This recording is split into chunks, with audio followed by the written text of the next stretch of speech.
Good morning, everyone.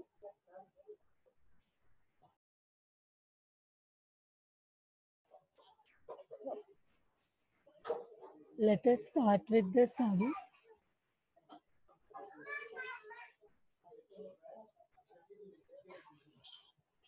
This is the sum we will be doing today. Following are the balances from the books of Maxi Bank Limited as on 31st March 2013. Current account. In this current deposit, we have 2 crore 27 lakh 50,000. In the banking companies हम क्या करते हैं, 3 zeros omit करते, तो बचा कितना 22,750. इसके बाद हमारी ये करंट डिपॉजिट क्या है, बैंक के लिए ये एक डिपॉजिट है, बिकॉज बैंक क्या करती है, करंट डिपॉजिट से डिपॉजिट्स लेती है, और वो डिपॉजिट बैंक का primary function accepting deposit and lending loans. तो इसमें से करंट डिपॉजिट से बैंक को पैसे मिलते, सेविंग अकाउंट से बैंक को पैसे मिलते, फिक्स्ड डिपॉजिट से बैंक को पैसे मिलते. तो ये तीनों चीज, करंट, सेविंग एंड फिक्स, ये तीनों चीज डिपॉजिट्स में आएगा, और 3 जीरो ओमिट हो जाएगा, दैट इज 82,60,000 का 3 जीरो गया तो बचेगा 8260. इसके बाद फिक्स्ड डिपॉजिट में, fixed deposit is how much, 1 crore 75,90,000. इसमें से भी 3 जीरो माइनस करके बचा हुआ 17,590 will come in the format. Then we have claims against the bank not acknowledged as debt.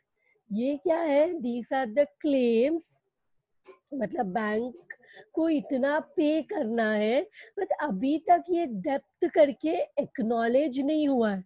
As claims not acknowledge as डेप्थ को हम कंटिंजेंट लाइबिलिटी बोलते. तो this 10 lakhs is a contingent liability. Contingent liability schedule number 12 में आता है, और 3 zero minus करके 1,000 will be this one. Then we have creditors.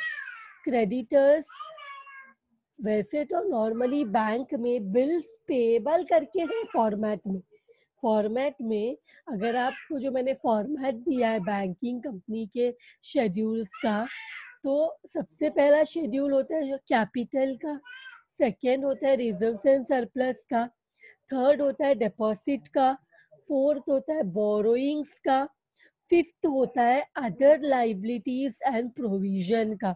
तो शेयर कैपिटल, रिजर्व्स, डिपॉजिट्स में तीनों को हाईलाइट करके रखा है. Current deposit, saving deposit, fixed deposit, ये तीनों डिपॉजिट्स में आता है. बोरिंग्स मतलब क्या, जिससे बैंक बोरो करता है, इट में बी आरबीआई, इट में बी अदर बैंक, और इट में बी एनी फाइनेंशियल इंस्टीट्यूशन. तो क्रेडिटर जो है, last schedule that is fifth schedule, other liabilities and provision में आएगा. अदर लाइबिलिटीज एंड प्रोविजन में हम बिल्स पेबल बताते, ब्रांच एडजस्टमेंट बताते, other inter branch adjust, inter office adjustment भी बोल सकते, branch adjustment, inter branch adjustment, मतलब दो ब्रांचेस के बीच का लेन देन. दैट अगर क्रेडिट बैलेंस होगा तो लाइबिलिटी में आता है, डेबिट बैलेंस रहेगा तो inter branch adjustment comes in the asset. No creditors करके फॉर्मेट में तो है ही नहीं, तो क्रेडिटर्स को हम अदर लाइबिलिटीज एंड प्रोविजन में लिख सकते.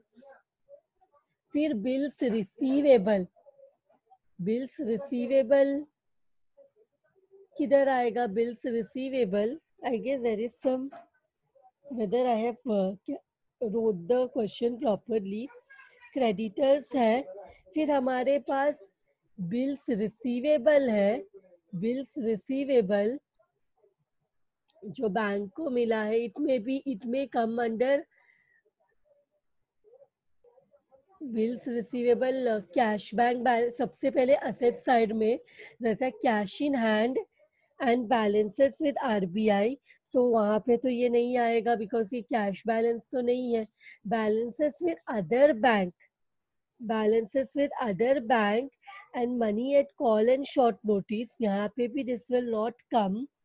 and then we have investment में भी ये नहीं आ सकता। फिर क्या है, फिर वी हैव एडवांसेस में हम क्या बताते हैं, cash credit facility given, loans given, overdraft facility given. फिर आता है फिक्स असेट में भी दिस के not come. Then we have other assets, तो अदर असेट्स में we will show this. Then we have customers liability for acceptance.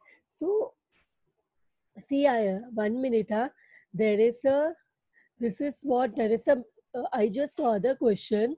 This is bills for collection.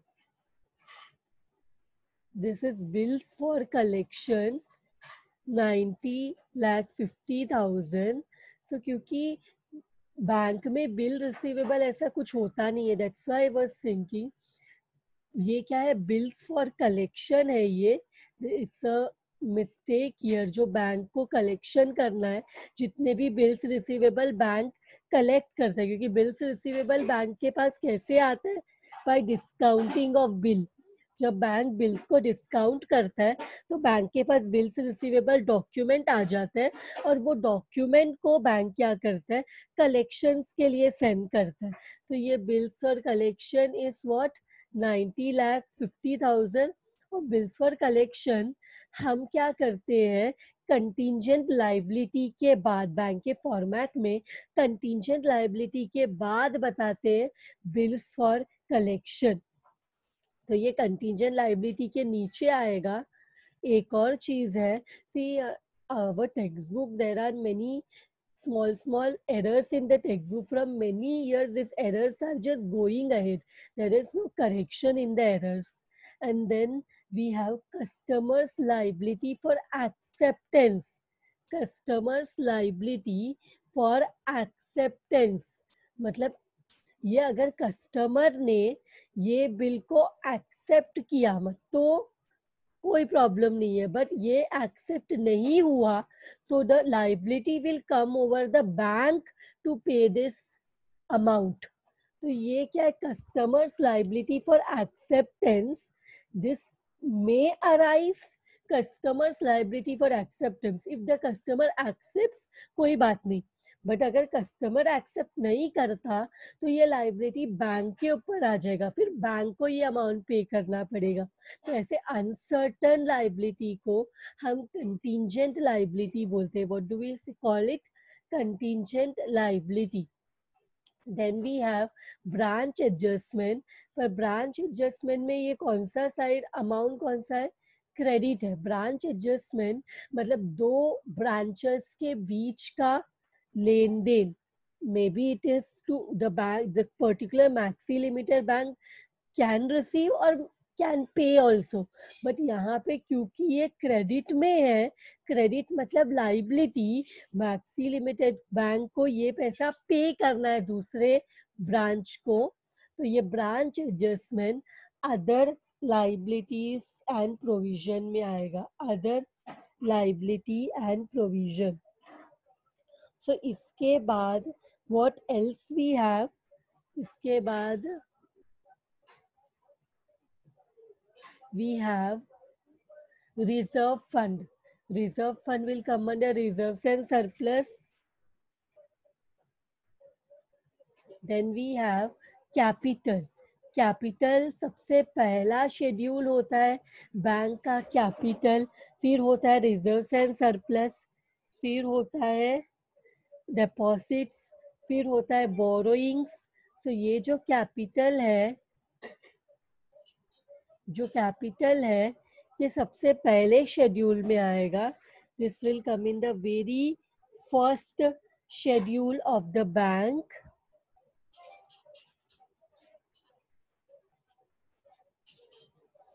Then we have interest and discount received. Interest and discount received. Interest and discount received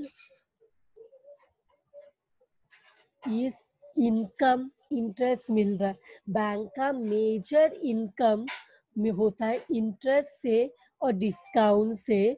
सो ये सब, ये कौन सा schedule है? Schedule number 13. Interest earned. Interest मिलता है overdraft facility, cash credit facility, term loan देने से. और डिस्काउंट मिलता है बिल्स ऑफ एक्सचेंज को डिस्काउंट करने से. फिर नेक्स्ट है कमीशन, एक्सचेंज एंड कमीशन. और एक चीज ध्यान में रखना, 3 जीरो माइनस करके हमें लिखना है. Next one, exchange and commission received.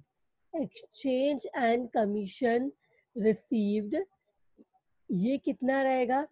8,77,500. 3 zeros omit करते तो ये 5 या 5 से ज्यादा रहेगा. तो यहाँ पे एक डिजिट राउंड ऑफ करते वक्त ज्यादा बताना. ये क्या है? 8,77,500. अगर ये 8,77,300 होता तो हम इसको 877 ही रखते. बट लेकिन 500 या उससे ज्यादा फिगर, उससे बड़ा फिगर होगा तो 877 को हम 878 बना देंगे. इसके बाद हमारे पास है लास्ट ईयर का प्रॉफिट एंड लॉस अकाउंट जो कि है 4,26,000. ये तो कहाँ पे आएगा? जब हम P&L अकाउंट बनाएंगे तो उसमें last years profit brought forward में ये अमाउंट आ जाएगा 426. बिकॉज 3 जीरो हम क्या करेंगे? कम करेंगे. फिर हमारे पास है cash in hand. Cash in hand and balance with RBI. Bank का असेट साइड का पहला schedule, that is schedule number 6. 5 schedules liability side में होता है एंड 6 शेड्यूल असेट साइड में और एक शेड्यूल कंटिंजेंट लाइबिलिटी का. 5 शेड्यूल लाइबिलिटी साइड में कौन सा? Capital, reserve and surplus, deposit, borrowing, other liability and provision. Asset side में पहले cash and balance with RBI. तो कैश इन हैंड और RBI के पास जो पैसा है, तो कैश इन हैंड कितना है? 653,500. 3 डिजिट माइनस करेंगे तो ये 654 हो जाएगा. बिकॉज 500 या उससे बड़ा फिगर होगा तो ये 3 को हम एक डिजिट बढ़ा कर 4 कर देंगे तो ये हो जाएगा 654. राउंड ऑफ करेंगे तो ये हो जाएगा 6,54,000. 6,54,000.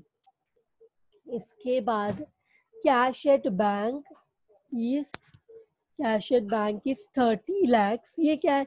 30 लाख में से 3 जीरो माइनस करेंगे तो 3,000 बचेगा. 30 lakhs. एंड एक और चीज यहाँ पे देखो, ये कैश एट बैंक किधर आएगा? सबसे पहले असेट साइड में होता है cash in hand and balance in RBI.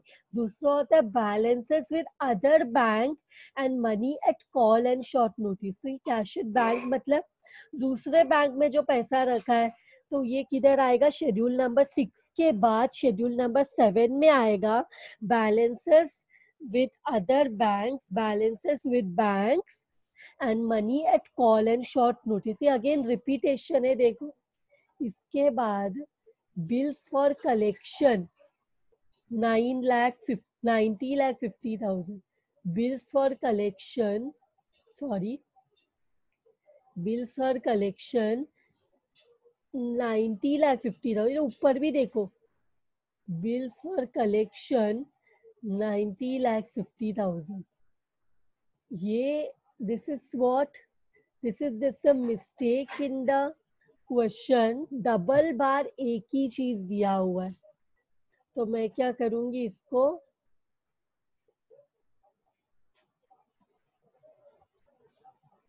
निकाल देंगे, डिलीट कर देते हैं. Because that is same. Already ऊपर हमने वो चीज लिखा है बिल्स फॉर कलेक्शन और नीचे भी वही सेम, इधर ये लोग ने क्या बिल्स रिसीवेबल करके दिया था, बिल्स रिसीवेबल को ही कलेक्शन के लिए सेंड करते ताकि बैंक को उन्होंने जो बिल्स को डिस्काउंट किया है उसका पैसा मिल सके, इसलिए बिल्स कलेक्शन के लिए जाता है। Next year we have investments, investments in government securities, investment in government securities हमारे पास है 1,70,00,000, तो 30 कम करेंगे तो ये 17,000 होगा।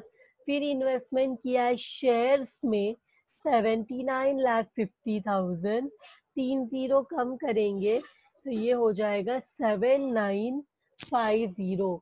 फिर हमारे पास है इंटरेस्ट एक्रूड ऑन इन्वेस्टमेंट, मतलब आउटस्टैंडिंग इंटरेस्ट ऑन इन्वेस्टमेंट। ये जो आउटस्टैंडिंग एंड प्रीपेड जब एडजस्टमेंट में आए तो दो इफेक्ट होता है, लेकिन डायरेक्टली ये ट्रायल बैलेंस में जब आ जाता है, this is not a complete trial balance because इसका टैली अमाउंट नहीं दिया, लेकिन फिर भी because it is in the extract of trial balance we cannot give two effects to it।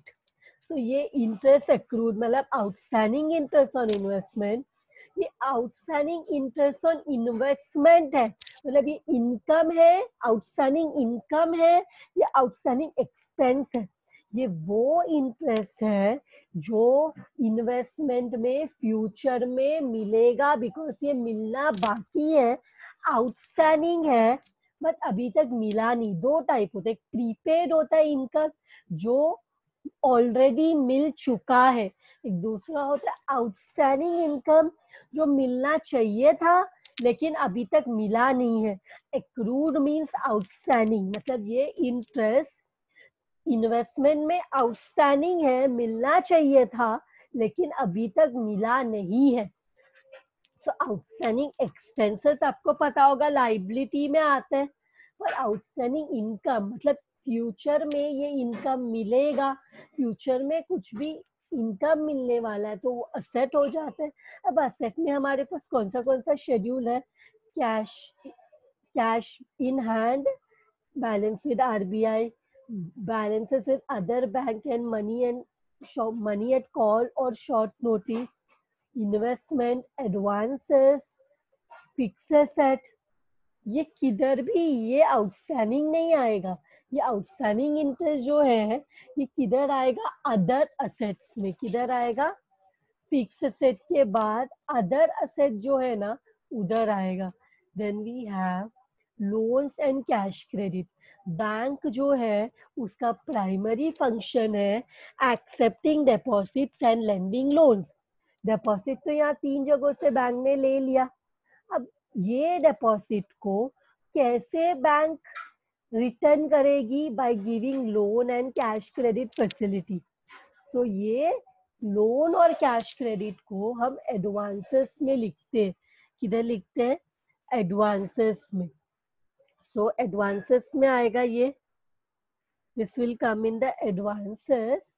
So advances में हम लिखेंगे लोन एंड कैश क्रेडिट, 30 कम कर दिया तो 20,850 हो जाएगा। फिर जो बिल परचेज करके डिस्काउंट किया है, एडवांसेस में क्या क्या आता है, एडवांसेस में आता है loans given, cash credit given, overdraft given, bills purchased and discounted. ये सब ये पूरा कौन सा लोन से लेके ये this is part of advances. तो ये दोनों अमाउंट एडवांसेस में ही आएगा बिकॉज एडवांसेस में क्या क्या कर सकते हैं, एडवांसेस में लोन देना आ जाता है, कैश क्रेडिट फैसिलिटी, ओवरड्राफ्ट, मतलब जो वे से बैंक ने पैसा बाहर लेंड किया है वो पूरा एडवांसेस है। बिल्स खरीदते हैं और बदले में पैसे ड्रॉवर को दे देते हैं, और ये जो पैसा जो ड्रॉवर को फ्यूचर में मिलने वाला पैसा है बिल के द्वारा, अब ये बैंक को मिलना चाहिए बिकॉज बैंक ने वो बिल ड्रॉवर से खरीद लिया है। और अगर फ्यूचर में बैंक को वो बिल से पैसा नहीं मिला तो बैंक किसको जानता है? ड्रॉवर को। तो बैंक किससे पैसा वसूल करेगा? ड्रॉवर से। ड्रॉवी से कोई रिलेशन नहीं है बैंक का। ये बिल लाकर किसने बैंक को दिया? ड्रॉवर ने, क्योंकि ड्रॉवर को फ्यूचर में पैसे मिलने वाले ये बिल से, लेकिन ड्रॉवर को आज प्रेजेंट में पैसा चाहिए, तो बैंक को जाके बिल दे दिया। और बैंक क्या करेगी? बाद में ये बिल कलेक्शन को सेंड करेगी, और अगर पैसा मिला तो कोई प्रॉब्लम नहीं है, अगर पैसा नहीं मिला तो ड्रॉवर को ही ये पैसा बैंक को देना पड़ेगा।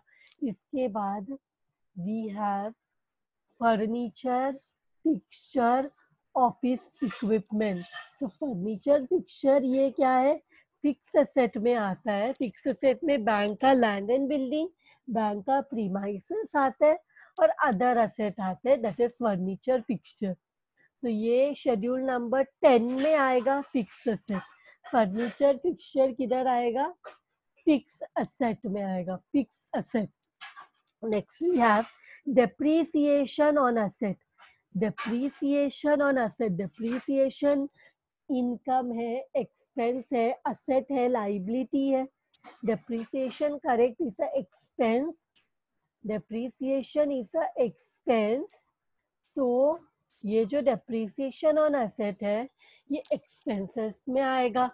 फिर इंटरेस्ट पेड जो है, इंटरेस्ट पे करना अगेन एक्सपेंडिचर है, पर बैंक का सबसे इम्पोर्टेंट एक्सपेंस होता है इंटरेस्ट, और उसके अलावा बैंक को जो भी एक्सपेंस होता है उसको बोलते हैं ऑपरेटिंग एक्सपेंसेस। तो इंटरेस्ट पेड, इंटरेस्ट एक्सपेंडेड के शेड्यूल में आएगा, शेड्यूल नंबर 15। और डेप्रिसिएशन भी एक्सपेंस है। इंटरेस्ट के अलावा जो भी एक्सपेंस है वो ऑपरेटिंग एक्सपेंस में आता है, शेड्यूल नंबर 16। फिर हमारे पास है एक्सचेंज एंड कमीशन पेड, ये भी शेड्यूल नंबर 16 में आएगा। अदर देन इंटरेस्ट, बैंक जो भी एक्सपेंसेस पे करती है, अदर देन इंटरेस्ट, बैंक जो भी एक्सपेंसेस पे करती है सब के सब ऑपरेटिंग एक्सपेंसेस में आएगा। Then we have salaries. Salaries will come under, because interest के अलावा जो भी एक्सपेंस है वो ऑपरेटिंग एक्सपेंस में आएगा। और आपको सैलरीज देख के समझ में आता है बैंक के लिए सैलरी एक्सपेंस है, और इंटरेस्ट के अलावा जितना भी एक्सपेंस है सबके सब will come under operating expense. Director fees expense है, operating expense. Stationery and postage expenses है, ऑपरेटिंग एक्सपेंस। मिसलेनियस एक्सपेंस और एक्सपेंस है, operating expense. Land and building premises, bank का सबसे इम्पोर्टेंट असेट होता है उसका लैंड एंड बिल्डिंग। तो ये लैंड एंड बिल्डिंग हम फिक्स असेट में लिखेंगे, शेड्यूल नंबर 10। इसके बाद हमारे पास है money at call and short notice. तो balances with other bank, balance with other bank, cash at bank and money at call and short notice दोनों साथ में ही आता है। Cash at bank and money at call and short notice.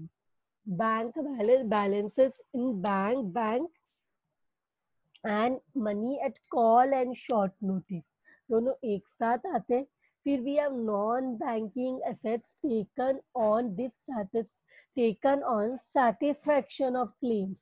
Non-banking assets taken for satisfaction of claims मतलब अगर आप suppose आप लेते हो एक बाइक के लिए लोन लेते हो बैंक से, या कार व्हीकल लोन लेते हो, तो ये व्हीकल लोन अगर आप ईएमआई टाइम पे नहीं पे करोगे ये व्हीकल के लिए जो आपने लोन लिया है उसका, तो बैंक क्या करेगी? वो व्हीकल को लेके जाके अपने पास रख देगी। तो दैट इज नोन एज, ये बैंक का प्रॉपर्टी हो जाता है, but it is not banking property, it is non banking, because ये बैंक का प्रॉपर्टी नहीं है, ये व्हीकल किसी और का है जो बैंक ने ले लिया, टेक ओवर कर लिया, बिकॉज सामने वाले ने बैंक का पैसा जो है इंस्टॉलमेंट अमाउंट है टाइम पे नहीं किया, लोन का चार्जेस टाइम पे नहीं किया। तो ये non banking assets other assets में आता है। किधर आता है? अदर असेट्स में। This will come under other assets. After this we have debts due to banks. मतलब ये क्या है? डेप्ट ड्यू, डेप्ट मतलब बोरोइंग, ड्यू टू बैंक्स मतलब ये डेप्ट जो है बैंक को, दूसरे बैंक्स को ड्यू है, मतलब ये डेप्ट पे करना है बैंक्स को, ये डेप्ट है। डेप्ट मतलब उधार, उधार मतलब बोरोइंग्स, तो ये डेप्ट due to bank is nothing but borrowings. Borrowings schedule number 4 होता है। कैसे पता? सबसे पहला शेड्यूल है कैपिटल, फिर रिजर्व्स एंड सरप्लस, फिर डिपॉजिट्स। डिपॉजिट्स के लिए हमने ऑलरेडी इधर 3 चीजों को मार्क किया है। फिर उसके बाद होता है बोरोइंग्स, और बोरोइंग्स में ये है डेब्ट्स ड्यू टू बैंक्स। फिर बच गया जो भी लाइबिलिटी, वो है अदर लाइबिलिटी एंड प्रोविजन। तो इसके साथ हमारा ये ट्रायल बैलेंस हो गया। अब हमें क्या प्रिपेयर करने बोला है? Prepare profit and loss account, prepare profit and loss account for year ending 31st March 2013 and balance sheet as on that date after taking following adjustment and provision for taxation 5 lakh. Taxation का amount दे दिया है 5 lakh, adjustment है, दोनों बना रहे, PNL account भी और balance sheet भी। तो पीएनएल अकाउंट में एक होता है contingencies and provisions. PNL account में एक हेड होता है कंटीजेंसीज एंड प्रोविजन, जिधर हम प्रोविजन फॉर टैक्स लेते हैं and provision for doubtful debts दोनों दिखाते हैं। Provision for tax and provision for doubtful debts. हम क्या करते हैं, बैंक में एक पीएनएल अकाउंट में एक हेड है जिसको बोलते हैं contingencies and provision and contingency. See here PNL account का ये फॉर्मेट है, इसमें एक हेड है देखो, प्रोविजन एंड कंटीजेंसीज।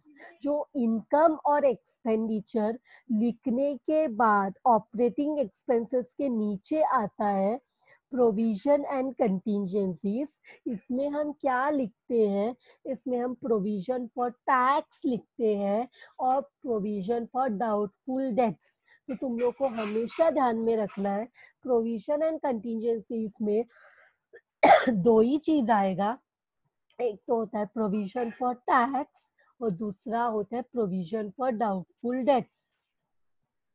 तो यहाँ पे प्रोविजन फॉर टैक्स है हमारे पास 5 लाख। फिर क्वेश्चन में it is given that current account include ₹42,50,000 debit balance being overdraft. Current account में क्या है? करंट अकाउंट में ₹42,50,000 का ओवरड्राफ्ट बैलेंस भी डेबिट कर दिया है। यहाँ पे देखो, सबसे पहले करंट अकाउंट में 42,50,000 का ओवरड्राफ्ट, अभी पता है तुमको, ओवरड्राफ्ट बैलेंस, ओवरड्राफ्ट फैसिलिटी ये सिर्फ करंट डिपॉजिट होल्डर्स को मिलता है। ओवरड्राफ्ट फैसिलिटी सिर्फ इनको मिलता है। तो जितना भी टोटल डिपॉजिट्स था, I mean total current deposits था, उसमें ओवरड्राफ्ट माइनस कर दिया है। जैसे इसमें current account include debit balance of overdraft. मतलब डेबिट बैलेंस मतलब क्या? करंट डिपॉजिट में क्या होता है? करंट डिपॉजिट मतलब इतना पैसा बिजनेस अकाउंट होल्डर का हमारे पास है, और उसमें से अगर बैंक ने किसी को ओवरड्राफ्ट फैसिलिटी दिया रहेगा, तो ओवरड्राफ्ट फैसिलिटी मतलब ये पैसा बैंक को वापस मिलना चाहिए। तो करंट डिपॉजिट में से बैंक ने क्या कर दिया है? करंट डिपॉजिट में से ओवरड्राफ्ट फैसिलिटी माइनस कर दिया। करंट डिपॉजिट में से ओवरड्राफ्ट फैसिलिटी माइनस कर दिया है। तो करंट अकाउंट कितना रहेगा? करंट अकाउंट जानने के लिए 2,27,50,000 में, टेक योर कैलसी, 27,50,000 में हम ऐड करेंगे 42,50,000 तो हमें मिलेगा 2,70,00,000 हमें मिलेगा। करंट डिपॉजिट का अमाउंट क्या हो जाएगा? 2,70,00,000। और ये लोन्स एंड कैश क्रेडिट में हम 42,50,000 और ऐड करेंगे एज ओवरड्राफ्ट। मतलब ये ना एक साथ दिखाया था, करंट अकाउंट में ही ओवरड्राफ्ट माइनस करके दिखाया था, पर एक्चुअल में तो हमें दोनों अलग से दिखाना है। हम करंट अकाउंट जो है वो डिपॉजिट्स में दिखाएंगे और जो ओवरड्राफ्ट बैलेंस है वो एडवांसेस में दिखाएंगे। यहाँ पे देखो सिर्फ लोन एंड कैश क्रेडिट इतना है, ओवरड्राफ्ट कितना है? 42,50,000। वो इसमें ऐड कर देंगे और हम जब शेड्यूल बनाएंगे तो साथ में दिखाएंगे।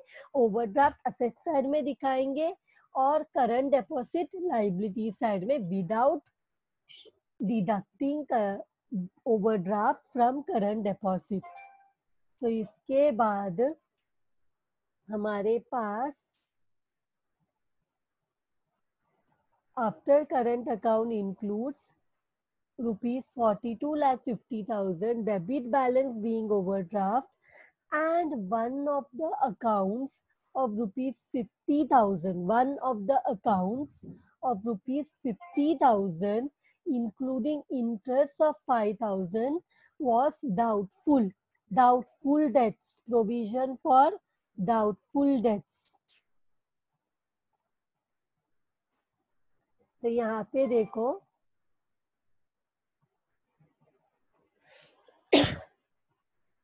ये व्हाट इज इट 42 lakhs ये हो गया। इसके बाद देखो one of the accounts of rupees 50,000 including interest 5,000 is doubtful. Doubtful debts बोलते 50,000 है, ये 50,000 में 5,000 का इंटरेस्ट भी इंक्लूडेड है, मतलब 45,000 का डेप्ट है, उस पे 5,000 का इंटरेस्ट है, मिलाकर 50,000 डाउटफुल है। कितना अमाउंट डाउटफुल है? 50,000 इज डाउटफुल।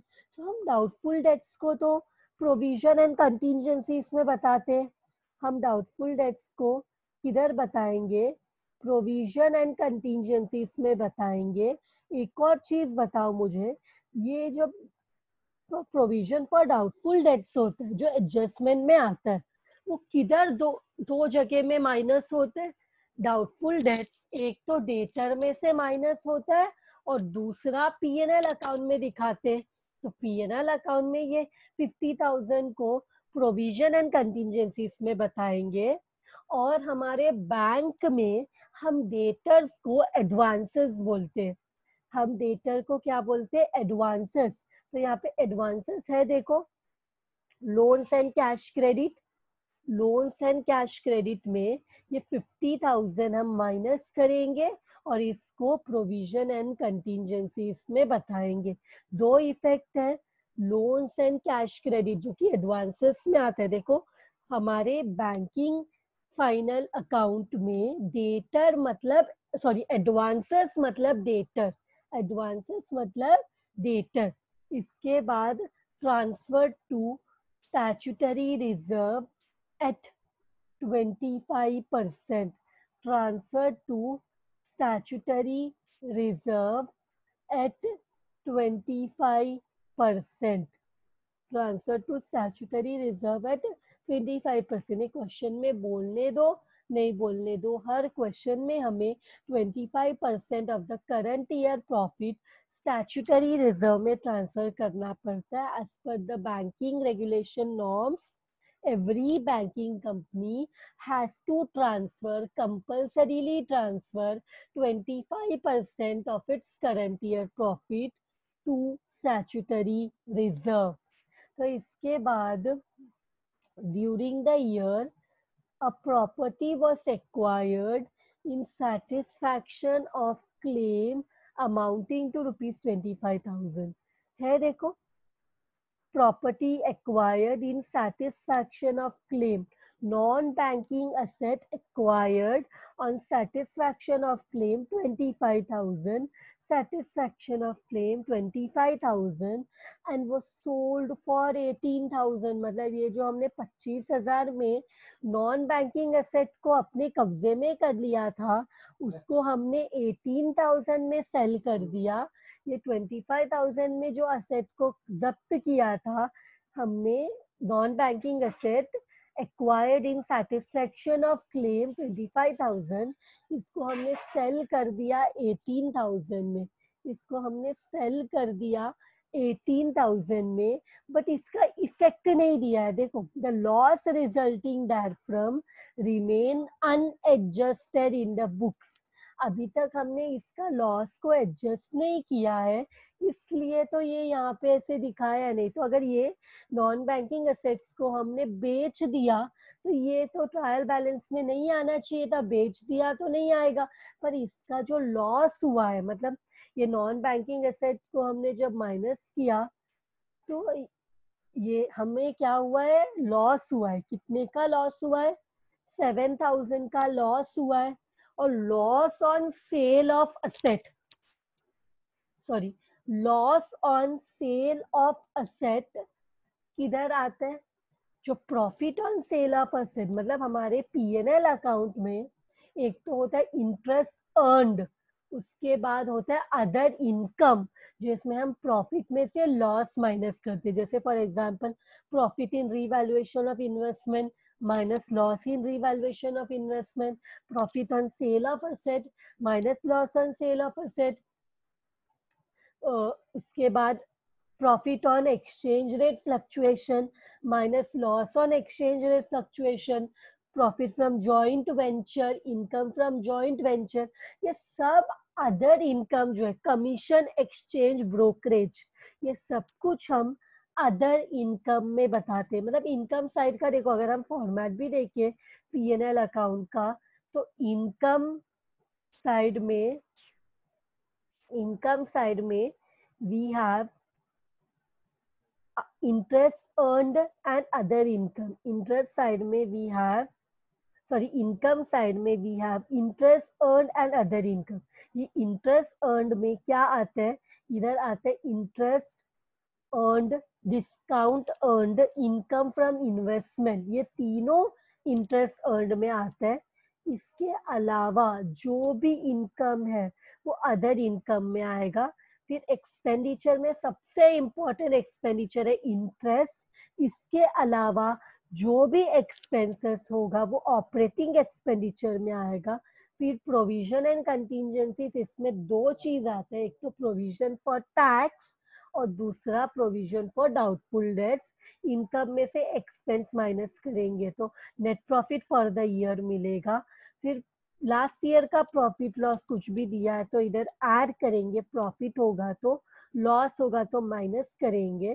फिर दोनों को ऐड करके टोटल आएगा, वो टोटल में से एप्रोप्रिएशन माइनस करेंगे। एप्रोप्रिएशन में आएगा transfer to statutory reserve, current year profit का 25% ट्रांसफर करना है।